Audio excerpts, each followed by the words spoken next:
শান্তি যদি ফিরিয়ে আনতে চায় এই কোরআনকে সংবিধান বানাতে হবে।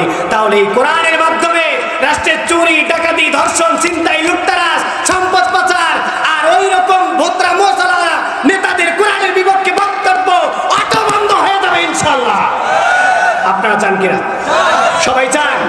সবাই চান কোরআনের আইনকে প্রতিষ্ঠার জন্য কাজ করতে গিয়ে যদি শরীরে রক্ত যদি দিতে হয়, সন্তানকে যদি ইতিম করতে হয়, স্ত্রীকে যদি বিধবা করতে হয়, জেলে যদি যেতে হয়, রিমান্ডে যদি যেতে হয়, ফাঁসির মঞ্চেও যদি যেতে হয়, কারা কারা রাজি?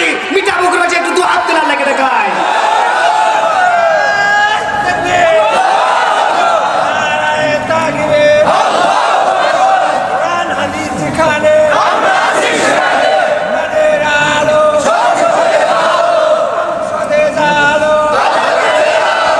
আল্লাহ কবুল করুন।